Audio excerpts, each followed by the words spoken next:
Okay, what is concise? Well, very simple definition is it's efficient way to communicate, efficient way to say something. It can be taking complex ideas and breaking it into a simple explanation. For example, that's concise, where you take something that is volumes of information and bring it into a package that's more manageable or more palatable.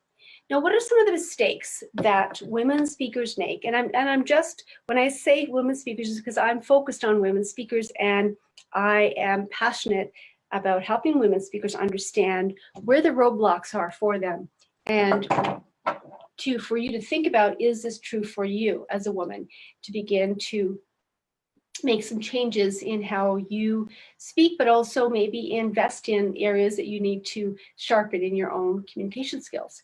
So what are some of the mistakes that women speakers make? These are very common, and I find these with my clients.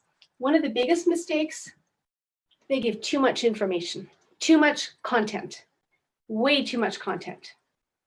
Another thing is too much irrelevant information. It's not all irrelevant, but a lot of irrelevant information.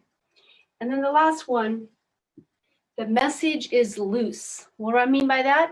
It's all over the place. There's no target, there's no focus. People don't walk away saying, oh yeah, this, and this, or being able to have some way of remembering what they said. They were kind of all over the place. And even in some of the illustrations, there was no clear connection between some of the things that they were saying. Have you ever heard speakers like that, where you felt like they were just all over the place and you couldn't really draw the connections and the lines between maybe one story to one illustration to one point? What's loose is lost. If your points are loose, they're not real clearly defined, they will be lost. Your audience will not remember them. They may not even know it at the moment, but they certainly won't remember them when you stop speaking. And really the key is this. It's not about people really understanding what you say at the moment, which, sorry, it is about that. That is true, that you want them to understand. But more than that, you want them to walk away remembering what you said long after you finish speaking. Why is that important? Because your impact then becomes greater. When they're in a situation, they say, oh yeah, I remember when that speaker spoke on this topic and they said to do this. I'm going to try this right now and do it. And here you go. They do it. They apply it. So you want that kind of an impact where it comes back to you, even after comes back to your audience, even after you finish speaking long ago. So some of the most common mistakes: too much content, irrelevant information, and loose messaging. We're going to look at how we can remedy that. Okay. So again, why is it important to be concise? People can only retain so much information. They can only digest so much information at once. And so it's really important that we be concise in our messaging. Actually, you can have more impact with less content. It's much more laser focused and much more targeted. So more content doesn't mean more impact. And you and I know that with a touch of a finger, a click, we can access whatever information we want on the internet. So it's not about giving all this information. This is a really an important mindset shift that you need to make as a speaker. It's not about you giving information, although you may give information. It's about how your audience is going to be impacted by what you say and do. The transformational impact. That's one of my goals. My mission is to equip and coach women how to stand with confidence, speak with clarity, and have a transformational impact, because that is where lives are changed and you make the biggest difference. So instead of focusing on information, focus on transformation and how you do that. So you're tightening up your message somehow, smaller chunks, efficient and effective with your words. Okay, why is it important? We've already talked about that. The brain can only handle so much, and so much it can digest at once.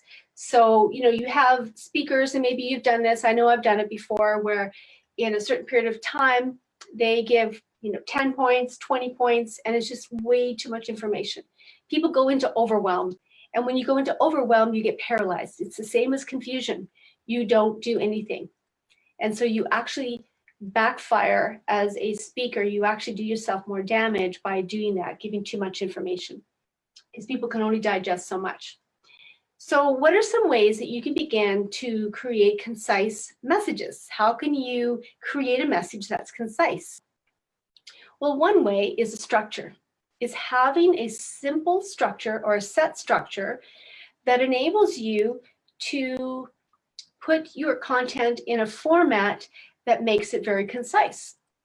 It still creates flexibility and allows you to be yourself and allows you to be authentic, believe me. It acts as a guide for you and a framework. And so there's some rules that I teach my clients. And would you like to learn a rule of how to determine how much content is too much? 10-to-1 rule. What is that? For every 10 minutes of speaking, aim to make 1 point. I can hear it already. Some of you saying, wow, that's a lot of time for just 1 point. How are we going to use up 10 minutes for just 1 point? Well, that's where learning tools of how to do that, but also learning a structure that will facilitate that, and also the skill of doing that. That's where training comes in.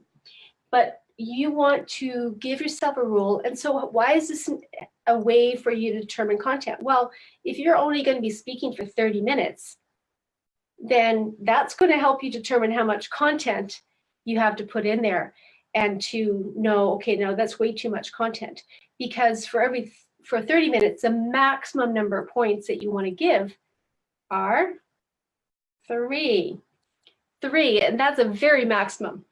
I would even go 2, but maximum 3. So the 10-to-1 rule helps you to determine, do I have too much content for this particular speaking opportunity that I have? If you've been asked to speak for 10 minutes and you're giving 5 points, is that too much? If you've been asked to speak for 60 minutes and you're giving 5 points, that's better. The second one that I want to give you today is called the phrase. We call it a repeatable phrase or a foundational phrase. And what this is, the phrase helps you determine what stays. If you can create, for every point that you make, if you can create a sentence that summarizes what you want your audience to take away about that point, if you can put into a summary statement that's no more than 10 words long, then that helps you to have a grid to know, again, what details are relevant and what are irrelevant. This comes into play a lot when we talk about stories. Many times when we're telling stories, there can be a lot of details. For example, you could be telling a story and about how this person, but you could be going into detail about this person was wearing a pair of blue jeans and a brown belt and a green top, and they had scuffy shoes, and they had a mole right here and a tattoo. I don't know. Some of those details might be relevant to the point you're trying to make, but most often the details are not relevant. You could say, well, yeah, it happened, in, let me see, was it 2016 or 2014, and just tell details that they're not really relevant to the point you're trying to make, but you just fill it up with these irrelevant information. So you bog down the impact. So a phrase would help you to determine how much information and what is the relevancy of the information. We call this a foundational phrase or a repeatable phrase, and you can do this for each point or for your whole message. And this phrase that I just said, the phrase determines what stays, is a phrase in and of itself. Another one I said earlier, what's loose is lost. I could have a point just about that. What's loose is lost, and it illustrates what I mean about that, give examples so that it hits home exactly what my point is. Another one that I said earlier was, a confused mind says no, and a clear mind says go. That's a phrase that could be one of my points if I'm doing a message, and that becomes a grid for me to determine what kind of content I need to include and what's relevant or irrelevant, all right? It also tightens it up when I incorporate things to like stories or analogies or activities or things like that that help to cement it in place. Why is that important? Because when you have a concise message, you want to be able to give the enough detail, but you also want to cement that detail or those points or those concepts to help your audience remember them long after you finish speaking. Stories are great ways to do this.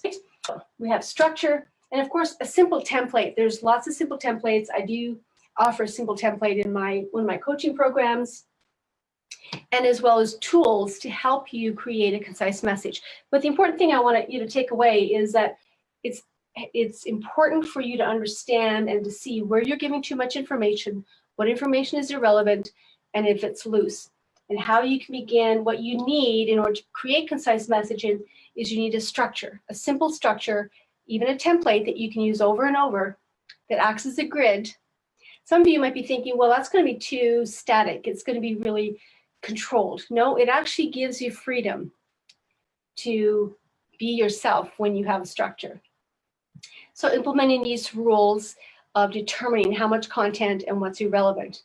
And all of this, how you do that is, of course, the systems and the skills that you develop in order to be able to communicate the message in a concise manner. The first thing is being able to create it, knowing how to create it with that structure, with the templates and the tools. What I would want you to do, what I challenge you to do is to take what you've learned today in the area of having a clear, concise message. And today you've learned not only the importance of having a clear, concise message, but also what you need to do in order to begin to create a clear, concise message, and then how you can do that, how you can begin to put a message together in a clear, concise manner, and then begin what you need to learn in order to be able to communicate a clear, concise message. Because if you're clear, your audience will be clear. And if it's concise, it'll be digestible and palatable and easier for your audience to remember and to act upon if it's concise. If they understand it, they'll act upon it in some way. They'll know that the decision they have to make